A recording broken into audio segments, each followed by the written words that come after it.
este acto solemne de celebración da festividade de Santo Tomé de Aquino. Vai tomar a palabra, en primeiro lugar, a profesora dona Paloma Fisac de Ron, que impartirá a súa lección magistral sobre o dereito á información e a liberdade de expresión nun Estado de dereito. Ten a palabra a profesora dona Paloma Fisac de Ron.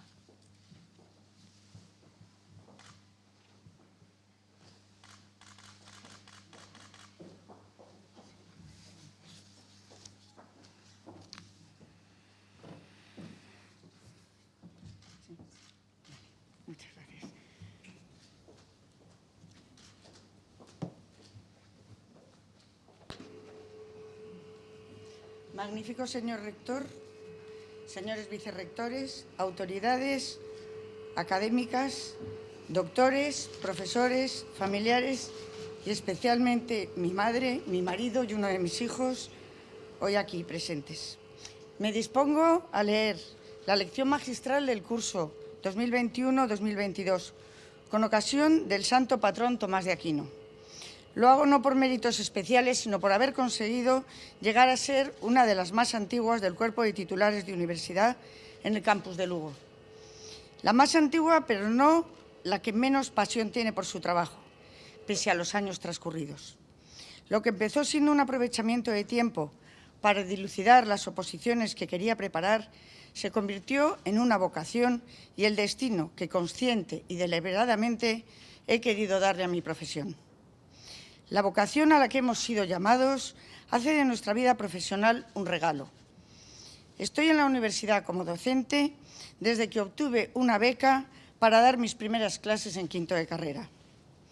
Pese a los muchos años que han pasado, nunca he dejado de estudiar. Acabé mi carrera, cumplidos los 20, a los 50 estudié periodismo y ahora, para celebrar que tengo 60, estoy estudiando el grado de criminología. Además de gustarme los estudios, me ha apasionado la investigación. Cada libro, cada artículo, es uno de nuestros hijos intelectuales. Hijos que nos dan muchos problemas durante su gestación y alegrías cuando por fin nacen a la vida. Forman parte de nuestro ser, de nuestra esencia como profesionales. Por último, las clases. Muchos docentes vivimos con ese gusanillo que un día se alojó en nuestro cuerpo. No he dejado de sentir el cosquilleo y los nervios en los primeros contactos con cada generación nueva de alumnos. Tampoco ha desaparecido la ilusión de renovar conocimientos e innovar formas para transmitir las muy variadas materias que la universidad ha ido decidiendo, a veces caprichosamente, a lo largo de mi carrera. Es verdad que nuestro sueldo refuerza holgadamente el mantenimiento de todas estas ilusiones y alguna más que omito. Dicen que quien puede vivir y hacer lo que le apasiona no tendrá que trabajar ni un solo día en su vida. Y aquí estamos para demostrarlo. Empezamos el antepasado curso con normalidad y desde hace 2 años el coronavirus que azota el mundo nos ha dejado claro al menos 2 cuestiones. Primera, partiendo de que la universidad es el templo de las ideas, el templo del saber y del conocimiento, como decía Albert Einstein, y que lo que conduce y arrastra el mundo no son las máquinas, sino las ideas, como decía Víctor Hugo, afirmamos que es la universidad la institución en la que se recibe la formación y el aprendizaje de la investigación, quien siembra las ideas y el conocimiento que puede cambiar el mundo. En este caso, la vacuna y el tratamiento para su cura. Segundo, protagonizamos un cambio de era o época. Estamos viviendo la globalización, la digitalización, el Internet de las cosas, la robótica.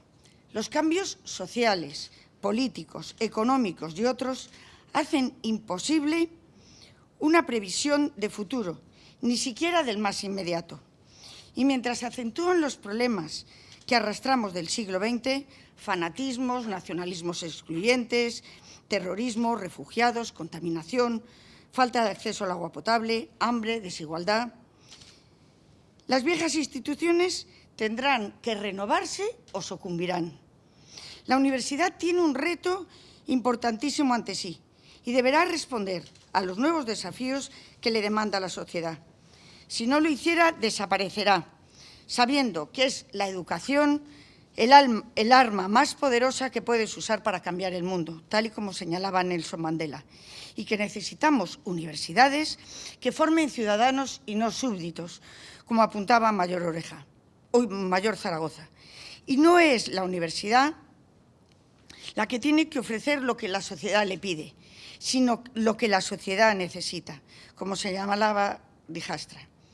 De ideas, de libertad de expresión y de derecho a la información, como una de las libertades que sostienen el Estado de Derecho y la democracia, versarán las nociones que expondré a continuación. Y sin más, entro en el tema elegido para la lección magistral. Recordando mi docencia en la Facultad de Periodismo, quiero hacer un guiño a los periodistas del futuro y a todos los ciudadanos que formamos parte activa y protagonista en esta sociedad. Si tuviera que decidir si debemos tener un gobierno sin periódicos o periódicos sin un gobierno, no vacilaría ni un instante en preferir esto segundo, tal y como señalaba Thomas Jefferson. Nuestro punto de partida es la caída del antiguo régimen y el nacimiento del Estado liberal de derecho, caracterizado por el imperio de la ley y la separación de poderes. Al grito de «muera el rey, vivan las leyes», se reivindicó la supremacía de la ley. El imperio y supremacía de la ley se expresa en que la norma tiene que ser elaborada por el poder legislativo, que representa a todos los ciudadanos. Ya lo decía Marco Tulio Cicerón, seamos esclavos de las leyes para poder ser libres. La separación de poderes se la debemos a Rousseau y su obra El contrato social, y a Montesquieu, y a su obra El espíritu de las leyes. Los poderes son el legislativo, Parlamento, el ejecutivo, Gobierno, y el judicial, los tribunales de justicia. El Estado de Derecho supone un frágil equilibrio entre los poderes del Estado. Si me permiten el símil, cuando Mufasa enseña a su hijo Simba su reino, en El Rey León le dice: «Todo cuanto ves se mantiene unido en un delicado equilibrio. Como rey debes entender ese equilibrio y respetar a todas las criaturas, desde la pequeña hormiga hasta el veloz antílope». Entre los poderes del Estado existe también un difícil equilibrio. Para garantizar la separación entre ellos, y puesto que el poder tiende a corromper y el poder absoluto corrompe absolutamente, en palabras de Lord Acton, aparece un actor que vigila de cerca a los poderes del Estado. Es el llamado cuarto poder, calificativo profético que le dio a la prensa Burke en el siglo XVIII, por su influencia en los años previos a la Revolución Francesa, antes de que se produjera la época de los poderosos medios de comunicación. Con sana envidia rememoramos una época idílica que se vivió en España con la Constitución de Cádiz, cuando reconocía que el objeto del Gobierno es la felicidad de la nación, en su artículo 13. De vuelta a nuestra realidad, conviene recordar el papel esencial que cumple la libertad de prensa y la libertad de información en la vigilancia de esa separación y la denuncia de los posibles abusos o arbitrariedades de los poderes. El Estado, que es soberano, se sostiene en la soberanía del pueblo, a la que todos los poderes están subordinados. No es un poder absoluto, ya que el propio Estado se somete al derecho, que se orienta a la búsqueda de la paz y al cumplimiento de las leyes que procuran el bien público. Al Estado soberano de derecho se sumará el concepto democrático, que supone la participación ciudadana en la toma de decisiones políticas. Ya señalaba Theodore Roosevelt, una gran democracia debe progresar o pronto dejará de ser grande o democracia. El Estado es social, ya que la norma suprema fija los objetivos y prestaciones que el Estado debe cumplir en beneficio de la comunidad. Sin el Estado de Derecho, todo lo que viene a continuación carecería de sentido. Sin Estado de Derecho no hay democracia, ni Estado social, ni libertades, ni derechos. Las libertades y derechos fundamentales son la gran conquista de la sociedad moderna, al limitar el poder de los gobiernos. El secreto de la paz está en el respeto a los derechos humanos, tal y como afirmó Juan Pablo II. Un Estado democrático se sustenta y consolida en el derecho a la información, que tiene una trascendencia política decisiva. La sociedad ha de estar bien informada, ya que sin información no hay democracia ni tampoco hay libertad. La información, además, ha de ser plural, como reflejo y expresión de la libertad ideológica. La falta de pluralismo informativo niega la existencia de libertad ideológica y del derecho a la información. Nuestro Nobel de Literatura, Mario Vargas Llosa, señala que el pluralismo y la salud democrática de un país se puede medir evaluando la diversidad de opiniones, la libertad de expresión y el espíritu crítico de sus diversos medios de comunicación. El derecho a la información contribuye, además, al desarrollo pleno de otros derechos. Sin el derecho a la información veraz y objetiva, no existe el derecho al libre desarrollo de la personalidad. La dignidad de la persona se refuerza con el derecho a la información. Sin él, desaparece, porque la falta de información nos convierte en seres fácilmente manipulables. José Ingenieros afirmaba: así como los pueblos sin dignidad son rebaños, los individuos sin ella son esclavos. O, en cuanto alguien comprende que obedecer leyes injustas es contrario a su dignidad como hombre, ninguna tiranía puede dominarle, como afirmó Gandhi. El derecho a la información está íntimamente relacionado con la libertad ideológica, ya que pocas las personas elaboran sus pensamientos y sus planteamientos ideológicos a partir de la información que reciben. Y así, los enfoques únicos de la realidad, propios de sistemas totalitarios, ponen de manifiesto la falta de libertad ideológica.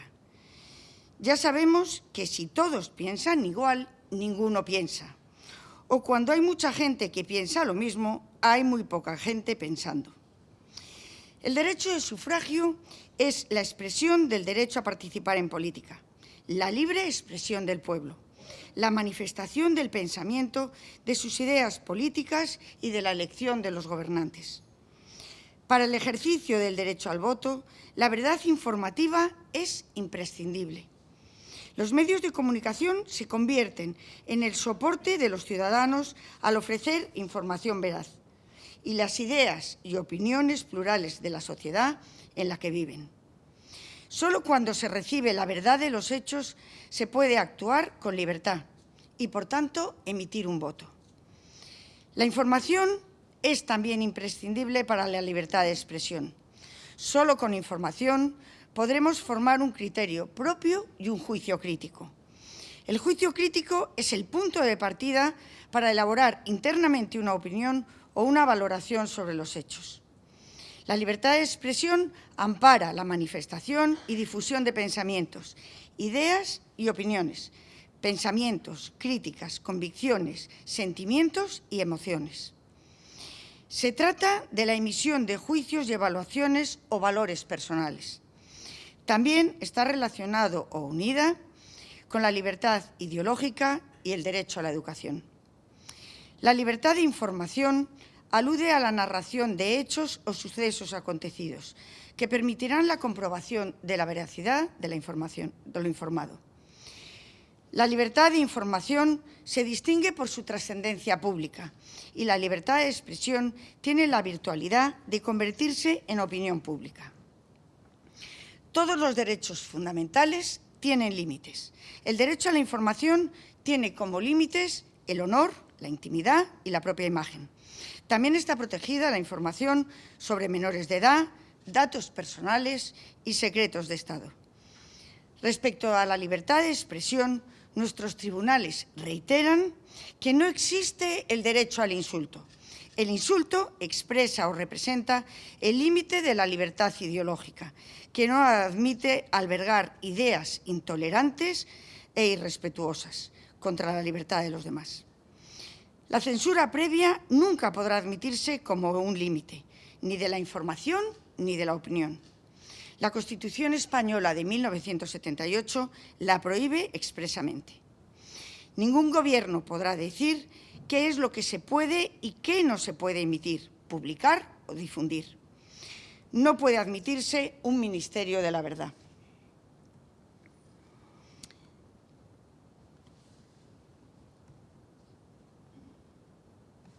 Sin crisis no hay desafíos. Sin desafíos la vida es una rutina, una lenta agonía. Sin crisis no hay méritos. La verdadera crisis es la crisis de la incompetencia, tal y como señalaba Albert Einstein. Destacado el frágil equilibrio del Estado democrático de derecho y la difícil vigencia de los derechos fundamentales, pese a su proclamación, analizaremos los peligros que afronta hoy el derecho a la información y a la libre expresión. No es un tema baladí. Nos jugamos mucho individualmente y como sociedad. Ya lo señaló Thomas Jefferson. El precio de la libertad es la eterna vigilancia.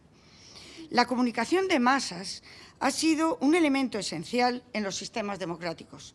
En la actualidad coexisten en la televisión dos importantes fenómenos que la ponen en peligro: la mediocracia y la teledemocracia. En ambos se produce un aprovechamiento recíproco de los agentes políticos y los medios de comunicación para transmitir una determinada ideología política a través de la propaganda. Las nuevas tecnologías inciden directamente en la comunicación y han cambiado el consumo de noticias. Un importante porcentaje de la población se informa a través de las redes sociales. La digitalización de la noticia permite su difusión a un público masivo a través de Internet. La frecuencia y renovación de la información ha ido reduciendo su tiempo, de hora a hora, de minuto a minuto y con Internet de segundo a segundo. Hoy prevalece la inmediatez de la noticia, propia de las redes sociales, arrinconando el valor de la fiabilidad. Las redes han ocupado el lugar de los medios de comunicación, pese a que no lo son, y dificultan el ejercicio profesional del periodismo. Internet permite acceder a la mayor cantidad de material informativo que jamás nadie imaginó. Parecía que iba a cambiar y transformar el mundo, abriendo una ventana a todas las ideas. Pero la personalización de los contenidos, debido a la burbuja de filtros, sobre todo en las redes sociales, crea un entorno ficticio afín a nuestras ideas. Las noticias son a la carta frente al escrutinio de la prensa profesional.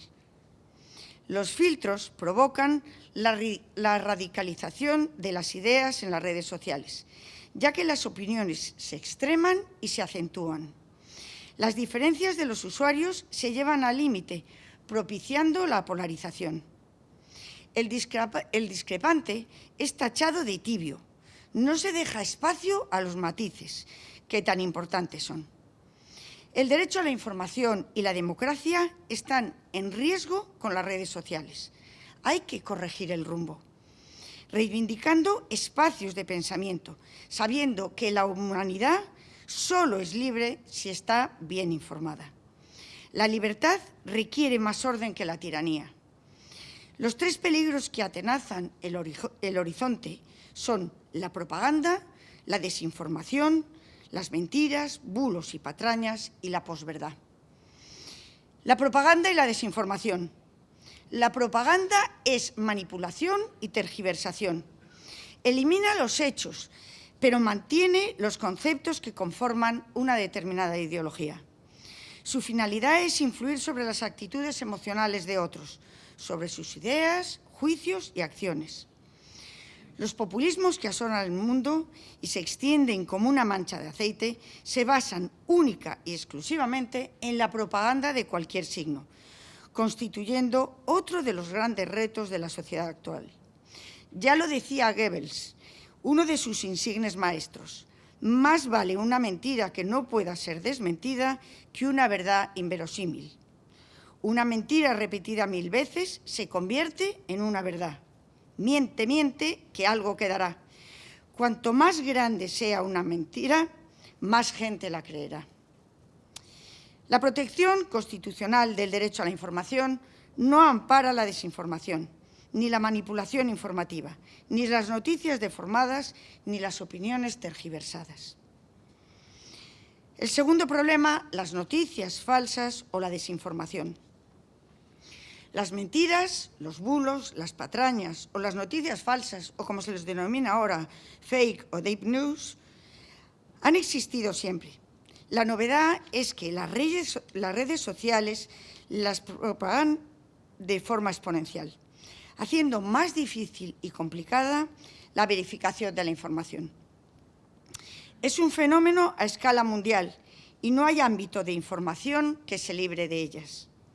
Las noticias falsas siembran dudas, exageran, inducen a error, manipulan o mienten sobre acontecimientos sucedidos, desprestigian o enaltecen entidades o personas. Su contenido es inventado o completamente falso. Omiten contenido, sesgan noticias o utilizan imágenes que no se corresponden entre sí, variando su sentido o contexto. Las noticias falsas persiguen intereses ideológicos y su objetivo es la desestabilización de la sociedad, la contaminación de la esfera pública, el enfoque del pensamiento y el condicionamiento y manipulación de la opinión pública. Propagan el odio, el miedo y la confrontación entre la población, con consecuencias muy peligrosas para la sociedad. La propaganda informática es una de las herramientas más poderosas contra la democracia. Ataca de plano al derecho a la información, amenazando la credibilidad de los medios y anula la capacidad de discernimiento de la verdad frente a la mentira. La revolución informativa llega a través de nuevos actores. Suplantan a las fuentes genuinas. No son periodistas, son bloggers, bots y sus ejércitos, ciberbots, trolls y sus granjas, hacker y cracker y perfiles falsos.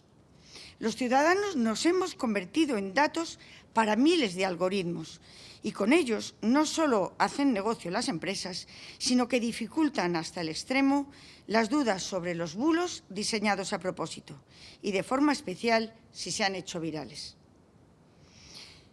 Tercer problema, la posverdad. El último peligro actual es la posverdad. El mejor modelador de la opinión pública no son los hechos objetivos, sino los llamamientos a la emoción y a las creencias personales. Se acude por eso a las mentiras emotivas, que distorsionan deliberadamente la realidad, pero moldean más fácilmente a la opinión pública, influyendo en las actitudes sociales. En la posverdad, la verdad pasa a un segundo plano. La apariencia de verdad es más importante que la verdad misma. Se asemeja a la mentira o a la falsedad. No es propaganda en sentido estricto, pero la comunicación y el eufemismo se utilizan como instrumentos de manipulación y propaganda. Según algunos expertos, hemos entrado en la era de la posverdad política, que pone en jaque a la democracia. Como conclusión de todos los peligros, hay que señalar que cualquiera de las situaciones descritas desvirtúa el sentido verdadero y objetivo de la comunicación, impidiendo la comunicación pública y, en última instancia, la formación de una opinión pública y plural. Estamos ante un cambio de paradigma respecto al derecho a la información. En los medios de comunicación, el derecho a la información origina distintas clases de responsabilidad, garantizando así la fiabilidad y la veracidad de la información. Mientras, la información que proviene de las redes sociales, en su mayoría procede del anonimato, por lo que no hay responsabilidad. Las burbujas de filtro hacen que las noticias falsas sean rentables. El periodismo, como servicio público, impide un mundo de ideas servidas a la carta. En cambio, la personalización de los contenidos de las redes, debidos a la burbuja, reafirma y tiende a la creación de su entorno ficticio afín a sus ideas. Las noticias son a la carta frente al escrutinio de la prensa profesional. Por último, es mucho más barato crear noticias falsas que producir noticias de verdad y calidad. La solución a todos estos problemas es la defensa a ultranza de la libertad de información, en lo que se refiere a la información veraz. Nos jugamos única y exclusivamente la libertad. Y como señalaba Miguel de Cervantes, la libertad, querido Sancho, es uno de los más preciosos dones que a los hombres dieron los cielos. Con ella no puede igualarse los tesoros que encierran la tierra y el mar. Por la libertad, así como por la honra, se puede y debe aventurar la vida. Una sociedad menos informada es una sociedad menos libre. Los medios de comunicación tienen que ganar el espacio perdido y para ello se enfrentan a un enemigo muy poderoso. A ese enemigo solo se le puede combatir con varias herramientas. La mejora de los medios de comunicación y sus profesionales para que inspiren seguridad y confianza, haciendo frente a las noticias falsas, lo cual no es tarea fácil. La revalorización de los contenidos, demostrando las ideas entre un buen trabajo de periodismo y el de un aficionado. La utilización por parte de los medios de comunicación de cualquier plataforma tecnológica para comunicar. Felices son aquellos que se atreven con coraje a defender lo que aman. Analizados someramente los problemas a los que se enfrenta la información y la libre expresión, no podemos renunciar a la lucha. Es la hora de los profesionales de la información. El reto es difícil, pero nuestra libertad está en juego. Veamos el ejercicio de la libertad de información y la libertad de expresión. Que la libertad de prensa es uno de los baluartes de la libertad y no puede ser restringida jamás, a no ser por gobiernos despóticos. Se reconocía ya en la Declaración de Derechos de Virginia de 1776 en su artículo 12. La libertad de prensa exige un espacio protegido para la libre circulación de noticias y para la libre difusión de ideas y opiniones. Sin derecho a la libertad de información no hay una sociedad democrática porque ésta se nutre con opiniones diversas. La prensa representa un interés vital en la sociedad. A ese beneficio se refiere el Tribunal Europeo de Derechos Humanos, representado en la figura del perro guardián, indispensable al aportar informaciones sobre cuestiones de interés público. Solo la información veraz está protegida y por su trascendencia social será exigible una responsabilidad. Eso no significa que la realidad sea única, ya que una misma realidad puede ser enfocada desde muy diversos prismas y eso no hace sino enriquecerla. La información deformada y la ausencia de información plural entorpecen el ejercicio de otros muchos derechos de los ciudadanos. Por eso, los profesionales de la información están protegidos por dos derechos que garantizan su labor: la cláusula de conciencia y el secreto profesional. Los periodistas tienen que hacer frente a importantes retos que les exigirá una sólida preparación para enfrentarlos. Les ha llegado la hora del aprende del ayer, vive para hoy, ten esperanza para el mañana. Lo importante es no dejar de hacerse preguntas, como decía Einstein. No cabe duda de que su posición de partida es de desventaja. Mientras que a los profesionales se les obliga a formarse, la web acepta a cualquiera debido al anonimato existente y al espacio inabarcable de la red. Además, los periodistas tienen responsabilidad, mientras que en Internet no existe por el anonimato reseñado. Hay otra responsabilidad intangible de los periodistas relativos al honor, honestidad, reputación o conciencia profesional, al difundir información como parte de un deber cuasi sagrado. La contravención de ese compromiso ha originado una reacción social de falta de credibilidad hacia los medios, conduciendo al abismo a los profesionales de la información, tal y como demuestra la historia. La defensa de la libertad de información frente a los atentados contra su independencia será otro reto para los periodistas. Para ello, nada mejor que reconocer el trabajo y la voz de los periodistas que pierden su vida en cumplimiento de su deber.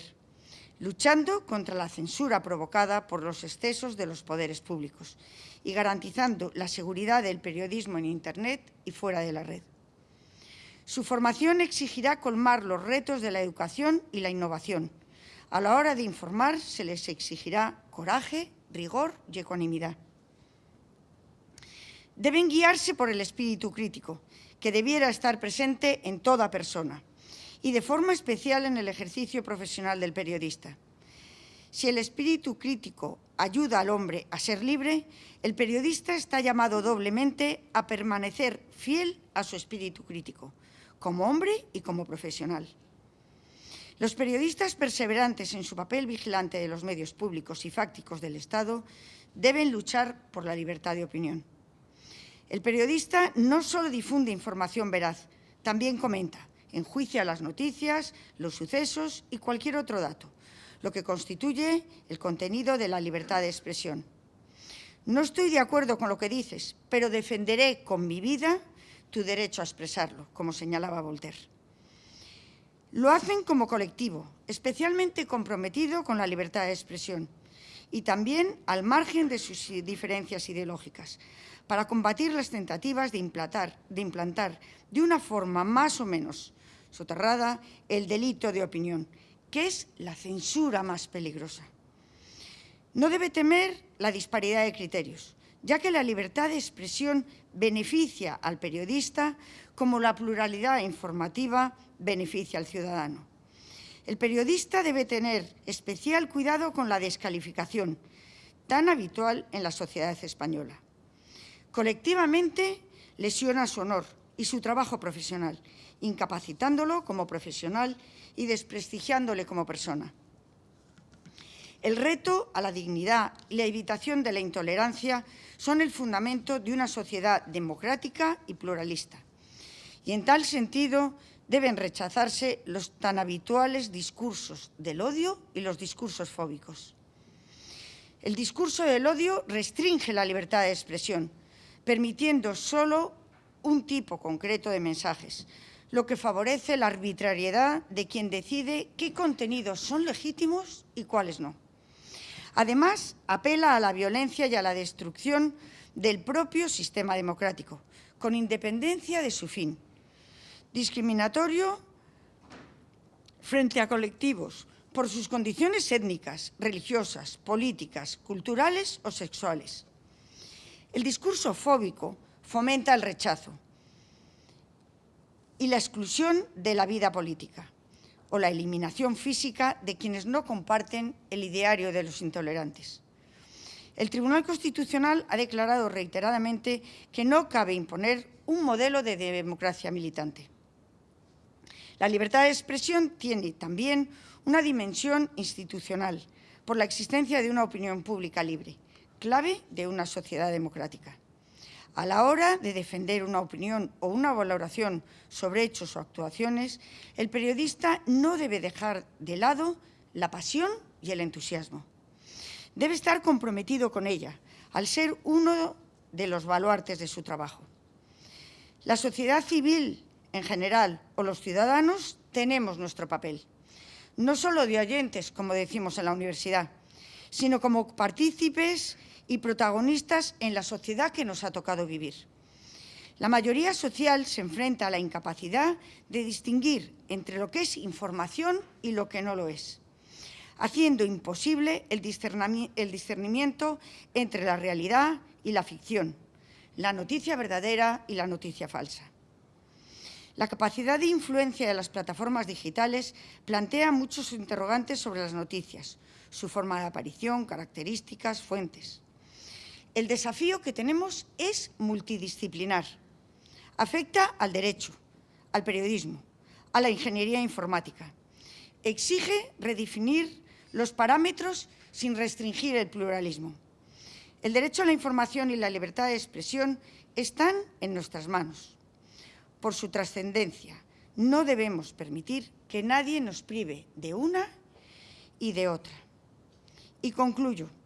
Si empecé mi intervención hablando de la universidad, terminaré con una nueva referencia a ella. En concreto, invito a la Facultad de Ciencias de la Información de esta universidad a que no descuide la formación de los futuros profesionales. El periodista debe aventurarse en el saber y en el conocimiento. La sociedad necesita a profesionales formados y cualificados, imprescindibles para una sociedad bien informada. Deben conocer las dificultades para emprender una lucha denodada contra ellas.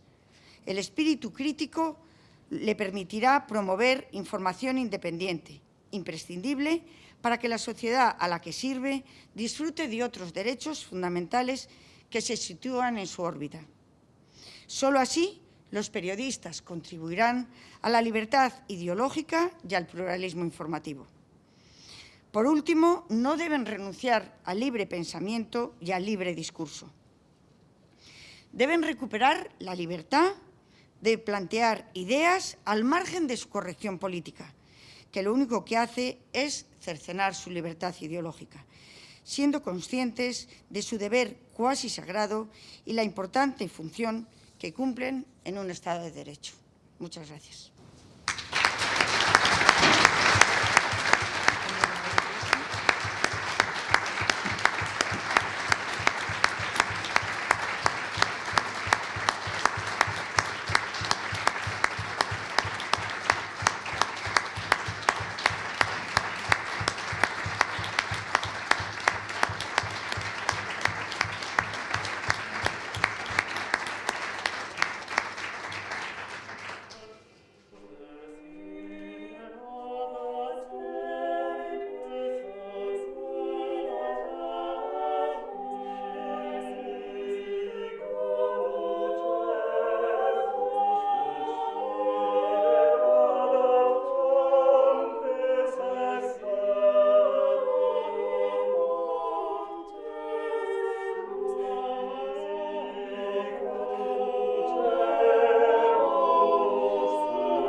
Señora Presidenta do Consello Social da Universidade de Santiago de Compostela, señora Vicerreitora de Coordinación do Campus de Lugo, vicerreitoras, vicerreitores, vicerreitora da Universidade de Trás-os-Montes e Alto Douro, secretaria xeral da Universidade, profesora Fisac, xerente da Universidade de Santiago de Compostela, valedor da comunidade universitaria, delegado para o ensino medio, decanas, decanos, directoras e directores de departamentos, institutos e centros de investigación, membros do Consello de Goberno e do Consello Social, alcaldesa do Concello de Lugo, secretario xeral de Universidades, presidente da Deputación Provincial de Lugo, voceiro do Grupo Parlamentario Socialista, portavoz do Grupo Parlamentario Popular, delegado territorial da Xunta na provincia de Lugo, presidenta da Axencia para a Calidade do Sistema Universitario de Galicia,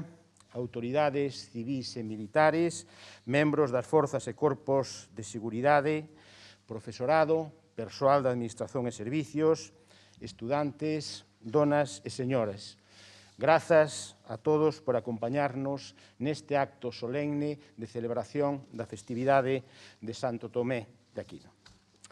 Despois do parón do ano 2021, cando a situación da pandemia, aquela terceira onda que empezou a medrar o 11 de decembro de 2020 e que non remitiu ata finais de febreiro, desaconsellou a organización deste acto, retomamos a celebración da festividade de Santo Tomé neste campus de Lugo. A sexta onda, pola que agora transitamos, protagonizada pola variante Ómicron, aínda que máis virulenta que as anteriores no número de contaxios, presenta menor incidencia hospitalaria e moita menor mortalidade, permitíndonos desenvolver a programación académica sen esquecer nunca as medidas de prevención recomendadas polas autoridades sanitarias.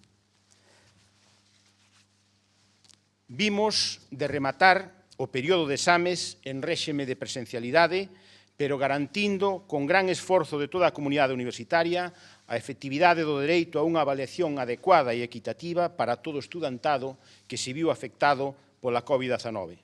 Foron máis de 1000 os estudantes que, a través da nosa oficina, comunicaron tales incidencias a través de numerosas chamadas e milleiros, literalmente milleiros, de correos electrónicos.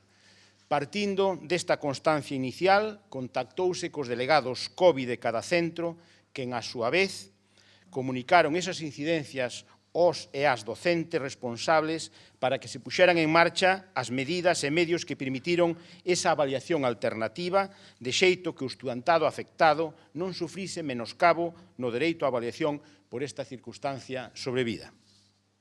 É este un bo momento para reiterar o agradecemento ao persoal da oficina COVID e aos delegados COVID, pero tamén a todo o profesorado, o persoal da Administración e Servicios e ao estudantado polo comportamento responsable amosado non só nestes momentos máis recentes, senón ao longo destes case 2 anos de pandemia que nos ten permitido afirmar con rotundidade que a Universidade soubo reaccionar, estar á altura das circunstancias e poder transitar por esta tormenta prestando os nosos servizos de xeito adaptado ás novas circunstancias e atendendo ás necesidades que foron xurdindo para que ninguén quedase desatendido ou esquecido.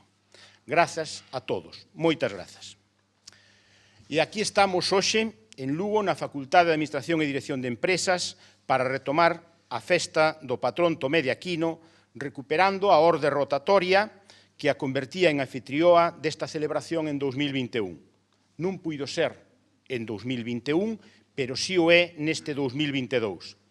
Quero agradecerlle ao seu decano, o profesor Vander Ramudo, a súa comprensión e toda a disponibilidade e facilidades para que este evento sexa posible.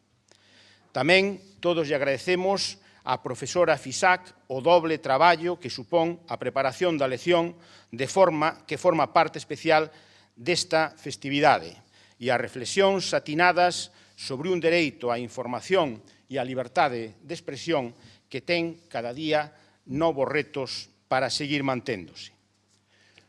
Recuperando o que está escrito no mandato do Decálogo de Couture, podemos decir que hai que ter fe no dereito como a mellor instrumento para a convivencia humana, na xustiza como destino normal do dereito, na paz como sustituto bondadoso da xustiza e, sobre todo, hai que ter fe na liberdade, sen a que non hai nen dereito, nen xustiza, nin paz.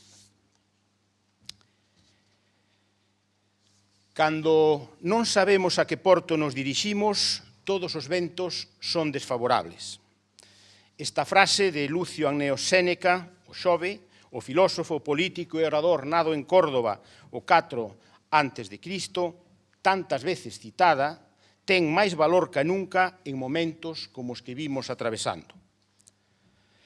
Aínda que a primeira vista o pensamento estoico no que Séneca se sitúa tende a identificarse cunha certa resignación, pasividade ou tendencia ao conformismo, compre destacar que, ademais de temperanza e xustiza, esa filosofía estoica propugnaba como virtudes o coñecemento práctico, manexar situacións complexas con mente tranquila e a coraxe non só en situacións extremas, senón tamén no día a día con claridade e integridade.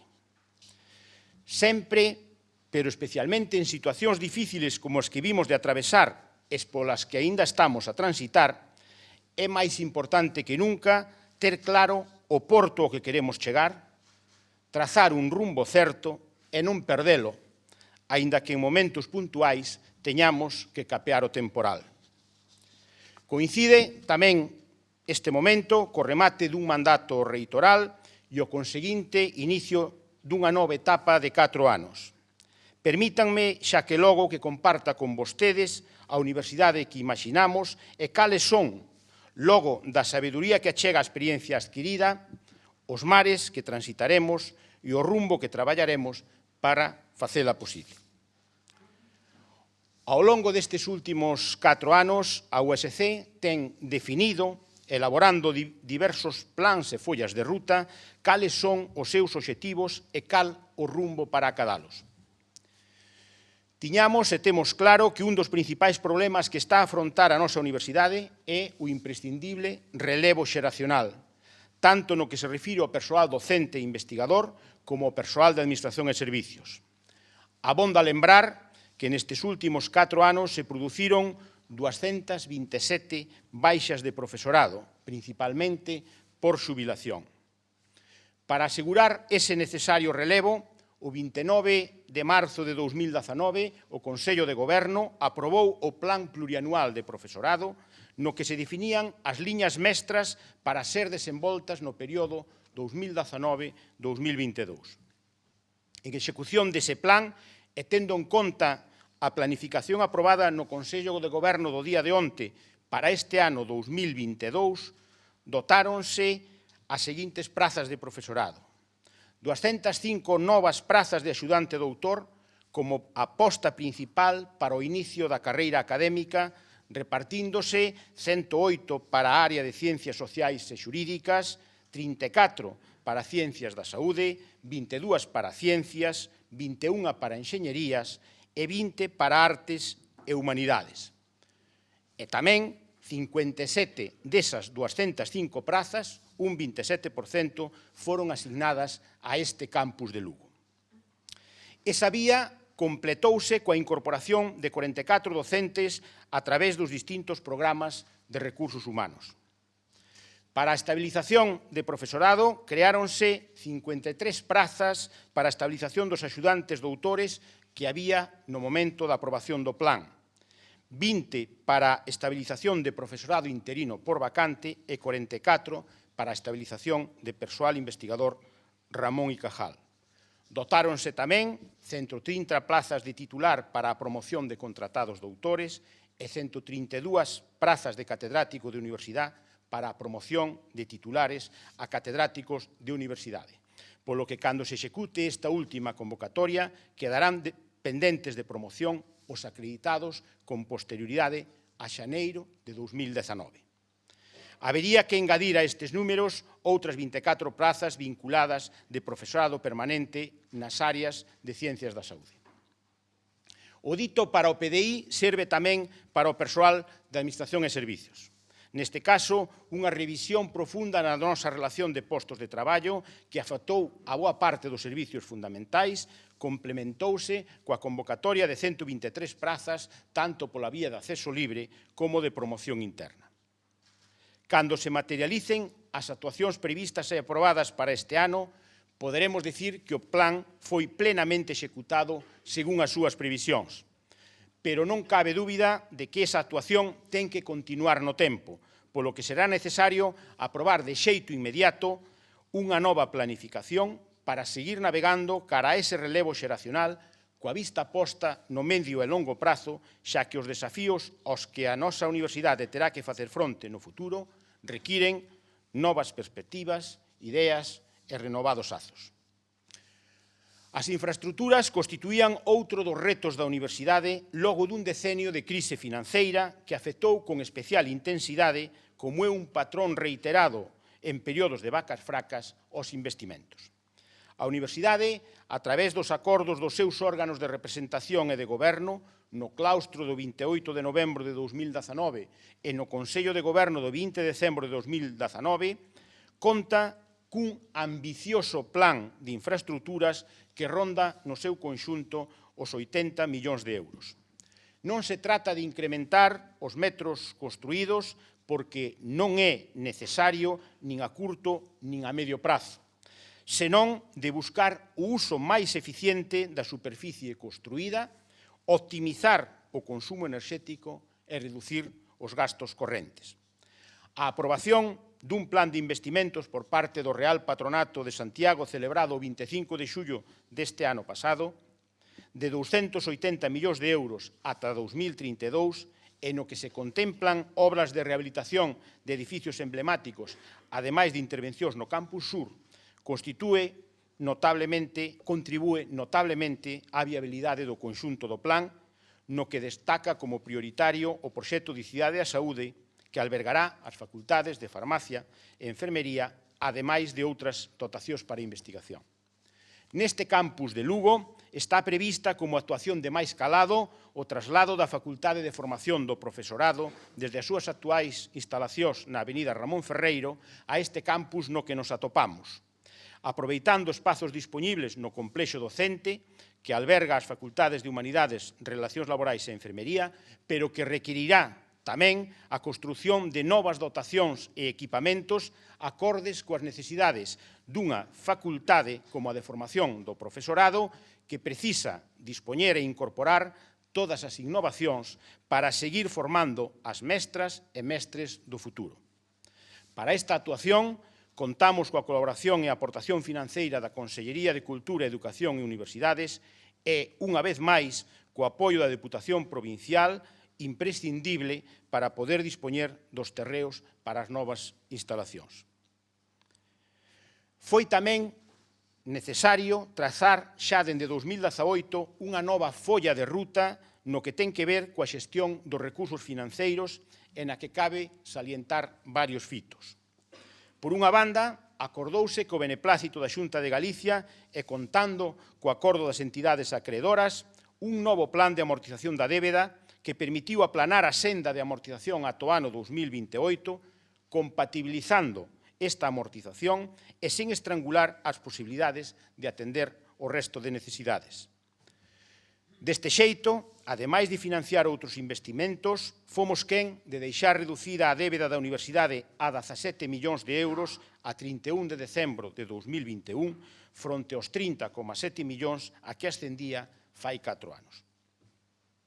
Por outra banda, en 2019, e para facer fronte ao déficit aflorado no peche das contas de 2018, presentamos e aprobouse un plan económico financeiro que se traduciu nun esforzo moi notable por reducir o gasto corrente ata un 15%. Con esa mesma finalidade, a partir de setembro de 2021, afrontouse un proceso de xestión do servicio de limpeza a través da Fundación USC como medio propio que debe permitirnos recortar o seu custo anual ata nun 10%, arredor de 800.000 euros, sen afectar a calidade do servicio prestado. Todos estes esforzos permitíronnos afrontar de xeito inmediato actuacións de investimento e mellora nos campus e nos centros da nosa universidade. Finalmente, pero non menos importante, é preciso referirse ao novo plano de financiamento para o quinquenio 2022-2026 que vimos de consensuar entre a Xunta de Galicia e as 3 universidades. O plan, aprobado polo Consello da Xunta e publicado o 28 de decembro pasado, contempla unhas dotacións directamente vinculadas ao plan de 2.457 millóns de euros para os vindeiros 5 anos. Se a iso se lle engaden unhas previsións de outros 720 millóns procedentes de outras axudas non vinculadas ao plan, tanto da Xunta como de outras administracións de calqueira nivel, estaríamos preto desa mobilización de 3.177 millóns. Este plan complementarase coa que era unha demanda reiterada da nosa universidade, como era a de contar cun fondo para atender as necesidades especiais de infraestructuras de cada universidade e que na nosa se concretaron no plan xa mencionado. Dispoñer desta folla de ruta financeira clara e previsible para o próximo quinquenio é un elemento esencial para facer realidade a autonomía universitaria recoñecida constitucionalmente. De pouco serviría esa capacidade para decidir autónomamente se non dispoñésemos dos recursos necesarios para facer realidade esas decisións. Por último, e referíndome especificamente a este campus no que nos atopamos, o protocolo asinado entre a USC e a Xunta logo do recoñecemento do campus Terra como campus de especialización coa máxima cualificación e por un período de 4 anos, constitúe todo un plan de actuación que agora debemos concretar nun novo convenio. Nesa folla de ruta apóstase pola consolidación do campus Terra tanto na docencia como na investigación e na transferencia do coñecemento. Mais alá de compromisos máis xenéricos que tenen que ver co fortalecemento da gobernanza, que pasará polo nomeamento dun coordinador do campus Terra e da promoción da imaxe e comunicación, temos asumidos os seguintes retos.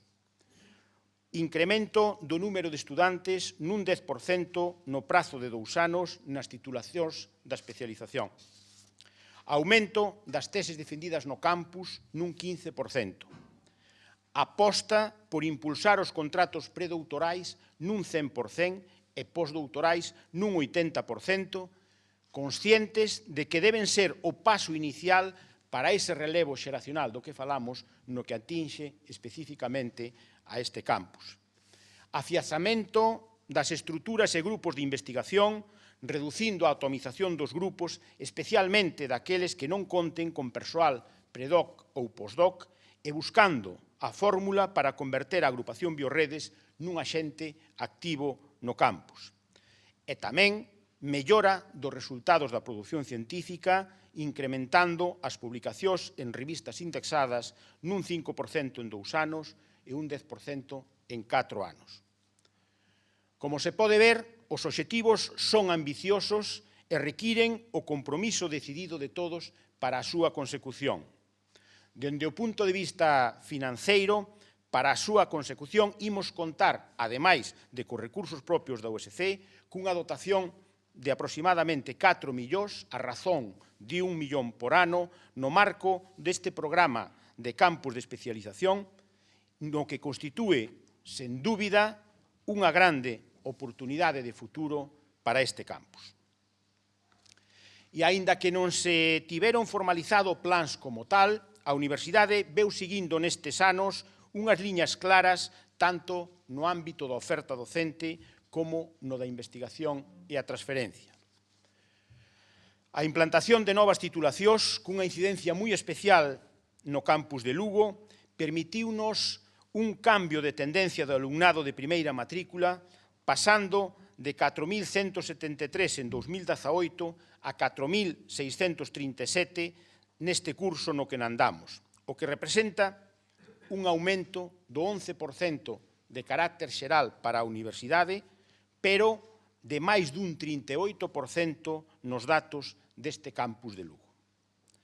Nese proceso, seguimos coa tramitación dun grau de intelixencia artificial interuniversitario previsto para implantarse no curso 2022-2023, ao que se engaden tamén novas propostas de máster, algúns para este mesmo curso e a maioría para o 2023-2024 e tamén programas internacionais como da Universidades Sen Fronteiras, froito dunha cooperación entre as universidades galegas e as do norte de Portugal. Ao mesmo tempo, estáse a iniciar a revisión dos estudos de doutoramento logo da refundación da Escola de Doutoramento Internacional e tras os primeiros procesos de renovación da acreditación para tratar de aproveitar ao máximo toda a nosa capacidade para formar novos doutores, atendendo tamén ás demandas que nos chegan dende fora das nosas fronteiras. En materia de investigación, vimos mantendo unha aposta reiterada por estruturalizar as relacións laborais e tamén o financiamento da investigación, para que non dependa case que en exclusiva de fórmulas subvencionais. Neste senso, é de salientar o pioneiro acordo coas representacións sindicais para crear modalidades contractuais como as de investigadores distinguidos que superen todas as dificultades xeradas pola contratación por obra e servicio. Nesa mesma liña, unha peza esencial é robustecer os nosos centros, institutos e estruturas de investigación en todas as áreas de coñecemento para facelas así máis competitivas. Fórmulas interuniversitarias, como o Centro de Investigación en Matemáticas de Galicia ou o Centro de Investigación en Paisaxes Culturais, son os últimos, pero confiamos que non serán os derradeiros deste proceso, xa que temos en marcha outras iniciativas nas humanidades, nas ciencias sociais e mesmo neste campus de Lugo de cara á consolidación da agrupación Biorredes. E o corolario natural é que esa estruturalización debe ir acompañada de novas fórmulas de financiamento que soporten toda esta actividade. Si isto era importante antes de decembro de 2021, convírtese en crucial para atender o impacto da reforma laboral na actividade investigadora que obriga a estabilizar os contratos de longa duración anteriores a 1 de xaneiro de 2016 e pecha a posibilidade de aplicación xeral do contrato de obra e servicio. Isto que a primeira vista constitúe unha amenaza é tamén unha gran oportunidade para darlle unha solución como se merece á investigación universitaria, para o que vai resultar esencial a implicación das entidades financiadoras. E se miramos cara ao futuro, deberemos traballar de xeito inmediato no deseño de novos plans de actuación en áreas estratégicas. A irrupción da pandemia acelerou a incorporación de novas tecnoloxías no funcionamento da universidade.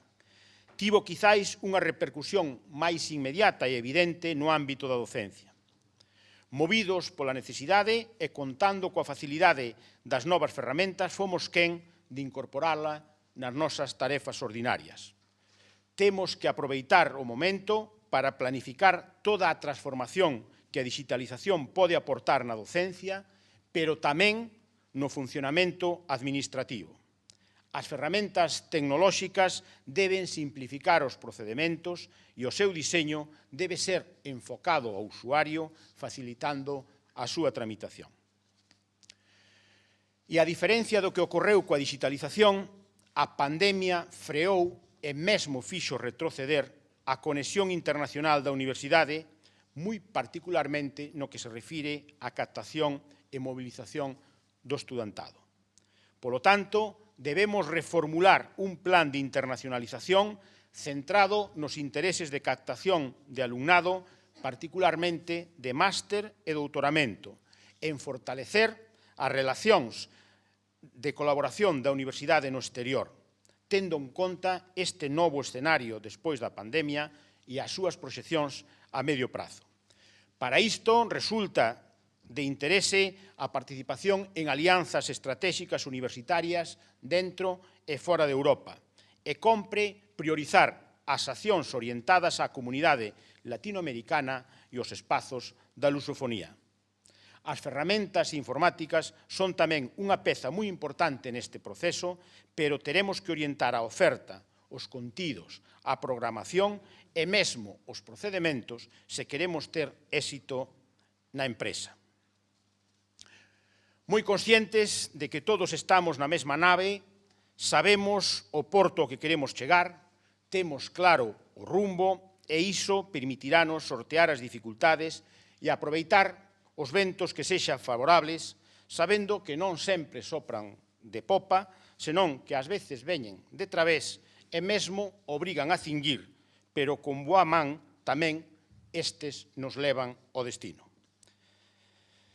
Mirándose a vostedes e pensando na comunidade universitaria que me encomendou ser o reitor, ofrecéndome o seu apoio 4 anos atrás, quero trasladarlles que son moi consciente de que ser candidato único a reitor é unha grande responsabilidade.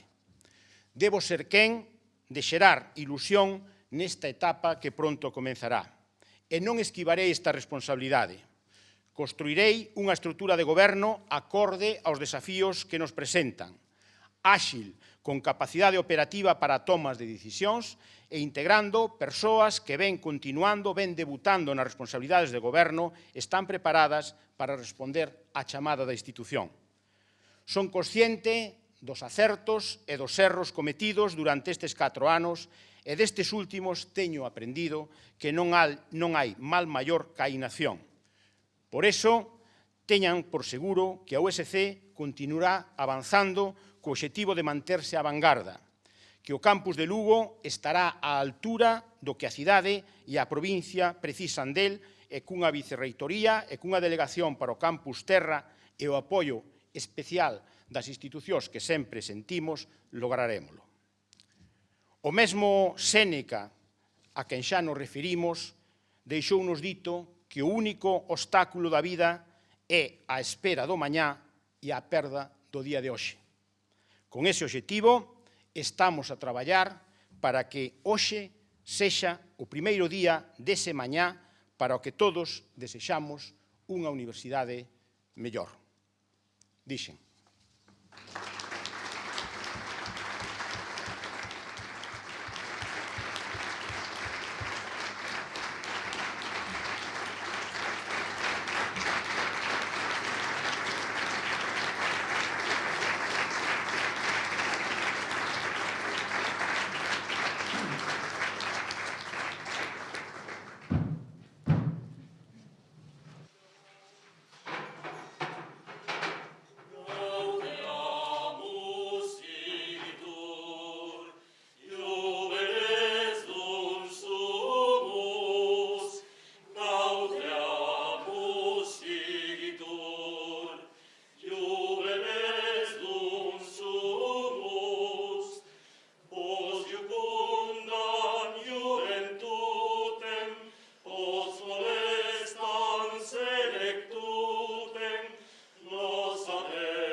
Levanta esta sesión, agradezolles a todos a súa presencia, agradezolle tamén o grupo vocal Son de Corda que puñese as notas musicais en este acto. Prégolle a secretaria xeral que hoy organice a comitiva académica de saída e prégolles que permanezan por uns instantes nos seus sitios para tamén organizar a saída do salón. Grazas a todos.